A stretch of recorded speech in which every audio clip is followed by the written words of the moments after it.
Voilà, bienvenue à tout le monde, bienvenue à tout le monde et soyez tous comblés dans la grâce du Seigneur. Vous êtes bien sûr sur Blame TV et le programme qui est en cours, c'est notre moment de communion matinale et je vous souhaite tous la bienvenue dans ce nouveau mois. Je vous souhaite tous la bienvenue dans ce nouveau mois. C'est un mois plein de grâce, plein de bonté, plein de faveur.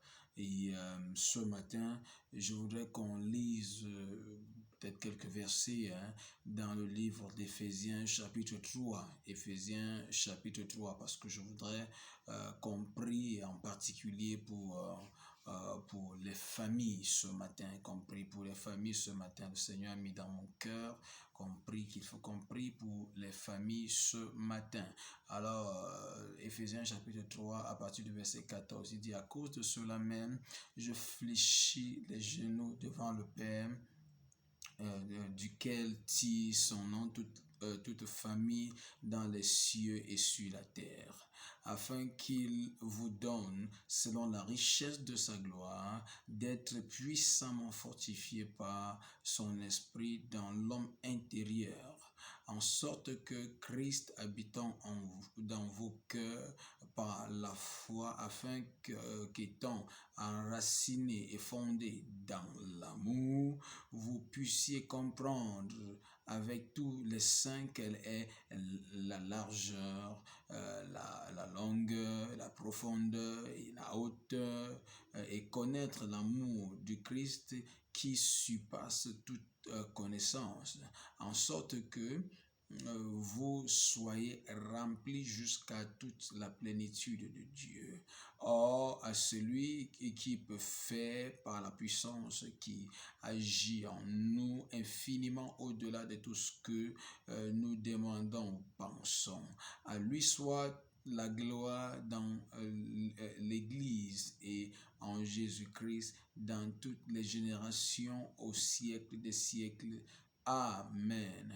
Alors ce matin, par la grâce du Seigneur, comme je l'ai dit, je voudrais qu'on prie pour les familles. Déjà dans ce passage, nous voyons un appel à la prière, nous voyons un besoin de prière, nous voyons une urgence de prière. Et bien aimé, peut-être que tu n'es pas, peut-être tu ne te sens pas concerné, mais je suis venu t'interpeller pour te dire, tu as besoin de te lever et d'intercéder pour ta famille. Oui, c'est vrai, ce mois est un mois de faveur, de grâce extraordinaire, mais je voudrais te dire qu'il y a également des défis qu'il faut confronter pendant ce mois. Et en particulier, comme je l'ai dit, je voudrais que tu apprennes à prier pour ta famille. Donc déjà, l'apôtre Paul nous montre dans le verset 14 d'Éphésiens chapitre 6 qu'il y a un besoin urgent de prière, et il prie pour toutes les familles, il fléchit les genoux devant le Dieu du Père, de qui dit tout le nom, tous les noms, toutes les familles dans les cieux et sur la terre. Je voudrais que tu saches que dans l'agenda de Dieu, le Seigneur pense à toi et non seulement à toi, mais il pense à ta famille. Il se soucie de toi, il se soucie de ta famille. Alors il faut que tu le saches, il faut que ce soit très bien clair. C'est pourquoi ce matin, je voudrais qu'on prie pour les familles. Donc il y a un appel urgent pour prier pour les familles. Et pourquoi est-ce qu'on va prier pour les familles? Numéro 1, dans Actes chapitre 3, le verset 35, la Bible nous rappelle les promesses que le Seigneur a fait en ce qui concerne les familles. J'ai bien dit Actes chapitre 3, le verset 15. Je vais te coter les passages comme ça là, pendant que tu prends des notes, parce que tu pourras avoir la possibilité d'y revenir, ou alors personnellement de lire et de pouvoir prier personnellement. Donc, numéro 2, nous allons prier pour la prospérité des familles, selon Genèse chapitre 1, le verset 28. Dans Genèse chapitre 1, le verset 28, le Seigneur bénit l'homme et il dit: soyez féconds. Donc, lorsque nous allons prier aujourd'hui. Nous prions également pour la fécondité. La fécondité. Nous prions pour la prospérité. Donc la fécondité, en fait, c'est la prospérité. Et lorsqu'on voit la fécondité englobe tous les aspects d'une famille. Ça veut dire que prospérité numérique, prospérité matérielle, prospérité physique, prospérité intellectuelle.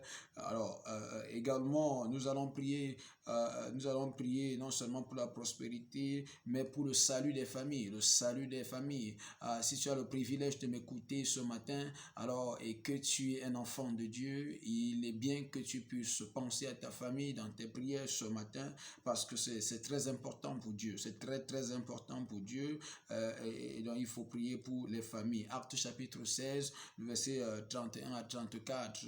Actes chapitre 16, verset 31 à 34, nous montre que le salut de Dieu n'est pas seulement pour une seule personne, mais ça passe par une personne pour atteindre toute une famille. Et nous pouvons voir des exemples comme la famille de Crispus, hein, dans le livre de Actes 18, verset 8, on peut voir l'exemple de Stéphanas, de la famille de Stéphanas, qui ont tous cru ensemble, qui ont été baptisés ensemble, quelque chose de formidable, quelque chose de glorieux. Dans 1 Corinthiens chapitre 1, le verset 16. Donc il y a plusieurs exemples comme ça, mais la question qu'il faut se poser, c'est que pourquoi est-ce que ça s'est passé dans la Bible et qu'aujourd'hui ça ne se passe plus? Donc il faut bien que tu te poses la question pour pouvoir faire une bonne prière. Il faut prier pour le salut de ta famille. Il faut prier intensément pour le salut de ta famille. Certains d'entre nous, nous avons cru et ce sont les membres de nos familles qui nous persécutent. Ils sont nos persécuteurs directs. Alors que dans la Bible, nous voyons des exemples. Il y a plusieurs exemples de personnes qui ont cru ensemble, en tant que famille. Pourquoi est-ce qu'on va prier encore? On va prier également contre les ennemis familiales, les ennemis qui combattent la famille. Selon Tite chapitre 1, le verset 11, il dit qu'il y a des ennemis qui viennent bouleverser tout, qui viennent saccager tout. Je ne sais pas quel est l'ennemi qui s'est levé contre ta famille et je ne sais pas ce qu'ils ont saccagé dans ta famille, mais je suis là pour te dire aujourd'hui qu'il y a la possibilité de récupérer tout ce qu'ils ont volé. Il y a la possibilité de récupérer tout ce qu'ils ont volé. Alors, également, nous allons prier pour la protection des familles. Et la protection des familles, c'est, je prends pour passage de référence, Hébreux chapitre 11, le verset 7. Hébreux chapitre 11, le verset 7, la protection des familles. Je vais chuter encore en allant vers Éphésiens chapitre 2, pour prier, parce que vous voyez, le Seigneur a sa famille, le Seigneur a des gens qui l'appartiennent, le Seigneur veut compter ta famille au nombre des familles qui lui appartiennent, il veut compter ta famille au nombre des familles qui lui appartiennent. Et donc tu as vu Éphésiens chapitre 2, le verset 19, il parle des gens de sa maison, les gens de la maison de Dieu, les gens de la famille de Dieu. Alors, et lorsqu'on parle des gens de la famille de Dieu, 1 Timothée chapitre 3, le verset 15 va nous dire que l'église, c'est la famille de Dieu. L'église, c'est la maison de Dieu. L'église sont les gens de la famille de Dieu. Donc, nous devons prier pour les familles. Nous devons prier pour la famille de Dieu. Nous devons prier pour le bien-être et pour l'épanouissement de la famille de Dieu. Dans 1 Timothée chapitre 3, le verset 5, nous allons prier pour la bonne gestion des familles, la bonne gestion des familles. Oui, la bonne gestion des familles. La famille a besoin d'être bien administrée,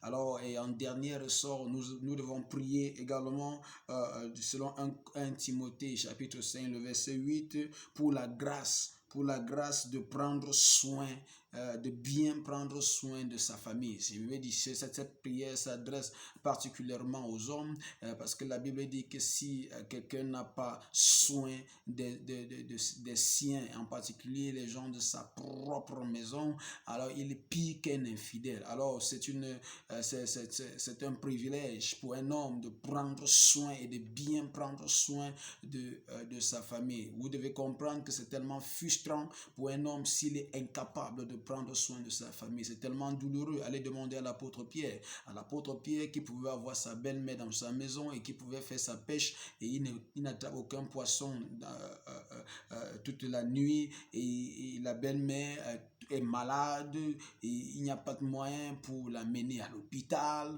et tout et tout et tout. Alors tu peux être un homme et malgré tous tes efforts, les efforts que tu fournis, tu n'arrives pas à subvenir aux besoins de ta maison. Alors ce matin, la prière également te cible. Numéro 1, nous allons prier. Élevons nos voix maintenant de là où tu es. Élève ta voix et commence à prier maintenant et prie que le Seigneur intervienne dans ta famille, qu'il intervienne dans ta famille. Subrahi katana yokarahas kavaria na satura, beratia narados kirania skandaria tasutri mahaka frande bia tutakama, mele gragaduza vraze katarani tusulabra makande likranda sakradula, felebrinda satia nakanda, idubrahinza vatamila kranza, vatulibra anze, lengra saura la bahaji, raguda malembra satila nakanda. Seigneur, interviens dans nos familles en ce mois. Oh Seigneur, interviens dans nos familles. Fila d'amour lobosota. Tu sais de quoi nous avons besoin, Seigneur. Tu sais quels sont nos besoins. Biataro regrinde sianaro brandi isamande. Au nom puissant de Jésus. Numéro 2, nous allons prier également pour les promesses du Seigneur. Les promesses du Seigneur. Le Seigneur a fait des promesses à Abraham. Il a dit toutes les familles de la terre seront bénies en ta postérité. Il a fait une alliance. C'est une promesse. C'est une alliance qu'il a faite avec son serviteur Abraham. Il a dit que toutes les nations de la terre, toutes les familles de la terre seront bénies en ta postérité. Je veux que tu pries avec moi et tu vas dire, oh mon Dieu, que tes promesses s'accomplissent pour ma famille au nom puissant de Jésus. Que tes promesses s'accomplissent. Tes promesses s'accomplissent pour ma famille au nom de Jésus. Que ton alliance de bénir toute ma famille, au nombre des familles de la terre avec qui tu es entré en alliance par Abraham, que ma famille en fasse partie au nom puissant de Jésus. Numéro 3, je veux que tu pries pour la prospérité de ta famille, le succès de ta famille, l'extension de ta famille, la multiplication de ta famille, l'élévation dans ta famille, la grâce de Dieu dans ta famille, au nom puissant de Jésus. Numéro 4, je veux que tu pries intensément et que tu pries pour un salut massif dans ta famille. Je ne sais pas qui te persécute, mais tu dois prier que le Seigneur touche le cœur de cette personne, que le Seigneur touche le cœur de cette personne au nom puissant de Jésus. Seigneur, je prie maintenant pour le salut, un salut massif dans nos familles, un salut massif dans nos familles au nom puissant de Jésus. Pourquoi est-ce que je vais être sauvé et ma mère va aller en enfer? Pourquoi est-ce que je vais être sauvé? Mon père va aller en enfer. Pourquoi est-ce que je vais être sauvé? Mes frères vont aller en enfer. Seigneur, secoue ma famille. Seigneur, interviens dans ma famille. Que le salut se répande dans ma famille au nom puissant de Jésus. Que le salut se répande dans ta famille au nom puissant de Jésus-Christ de Nazareth. Je prie pour la grâce du salut dans ta famille au nom puissant de Jésus. Prochain point, nous allons prier contre tout ennemi des familles. Seigneur, nous lèvons contre tout ennemi, toute force maléfique qui se lève pour combattre nos familles, éternel notre Dieu. Ah, likasukra ikavaruda da sianadia kalusa bra itama keria da saruka bahavu fide kana indra la haska dra inome kishanda langra iska fatume le price ka fataori la kashia dramakola repaska vrai da zakrianta anokria na asia kadula. Quel que soit l'ennemi qui se lève pour combattre notre famille, Seigneur notre Dieu, notre Père, je me lève contre cet ennemi maintenant, qu'il soit visible ou invisible, qu'il soit connu ou inconnu. Seigneur, je les renverse par le feu au nom puissant de Jésus. Je déclare que tout ennemi contre ta famille tombe, que tout ennemi contre ta famille tombe par le feu au nom puissant de Jésus, que tout ennemi qui s'est levé pour renverser ta famille tombe par le feu au nom puissant de Jésus. Alors nous continuons avec le prochain point. Nous prions pour la protection divine. Je déclare la protection divine sur ta vie. Je déclare la protection divine sur ta famille. Toute attaque de l'ennemi contre toi, que ce soit l'attaque des mauvais garçons, que ce soit l'attaque des sorciers, des sorcières, je déclare et je décrète que cette attaque est nulle et d'aucun effet. Au nom puissant de Jésus, je déclare que ta famille est couverte dans le sang précieux de Jésus. Au nom puissant de Jésus. Alors Éphésiens chapitre 2, verset 19 dit que nous devons Le Seigneur a une maison, le Seigneur a des gens, hein, il a une famille particulière et cette famille, le nom de cette famille est appelé l'Église. L'Église, je voudrais compris que chaque membre de nos familles fasse partie de ce que le Seigneur appelle Ecclésia, l'Église, l'Église, l'Église, l'Église, qu'il soit reconnu à Sion comme membre de la famille de Dieu, qu'il soit reconnu à Sion, pas comme des religieux, pas comme des pasteurs d'église, mais comme des gens qui connaissent le Seigneur et qui ont une relation personnelle avec le Seigneur. Seigneur, je prie maintenant pour l'extension de ton église dans nos familles, pour l'extension de ton église dans nos familles. Au nom puissant de Jésus-Christ de Nazareth, je prie pour l'extension de ton royaume dans nos familles. Que nos familles, Seigneur notre Dieu, soient submergées par la grâce, Seigneur, de te connaître, la grâce de te servir, la grâce, Seigneur notre Dieu, de te servir au nom puissant de Jésus-Christ de Nazareth. Alors, bien-aimé, je vais prier également pour la grâce de bien administrer ta famille, quel que soit le rang auquel tu te trouves, quel que soit ton rang social. Je prie pour la grâce spéciale, pour toi qui m'écoutes, de pouvoir bien administrer ta famille, peu importe, je dis bien peu importe, bien-aimé, je prie pour la grâce de bien administrer ta famille au nom puissant de Jésus. Et par-dessus tout, je donne ce dernier sujet de prière. Je prie pour un homme, je prie pour les hommes, je prie pour les hommes qu'ils soient capables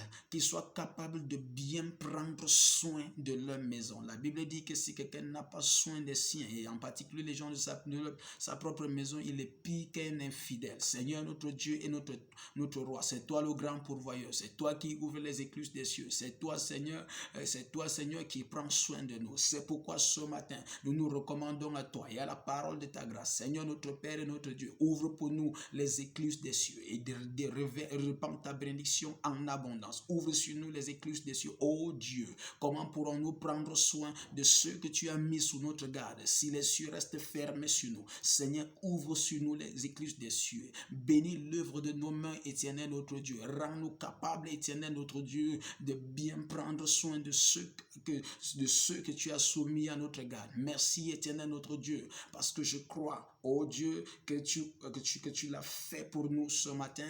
Je crois, éternel notre Dieu, que tu envoies davantage des ailes de destinée en notre faveur. Sois souverainement élevé, sois extraordinairement béni, dès maintenant et à jamais. Au nom puissant et souverain du Seigneur Jésus-Christ, nous avons prié avec action de grâce. Au nom puissant de Jésus, Amen. Soyez bénis au nom de Jésus.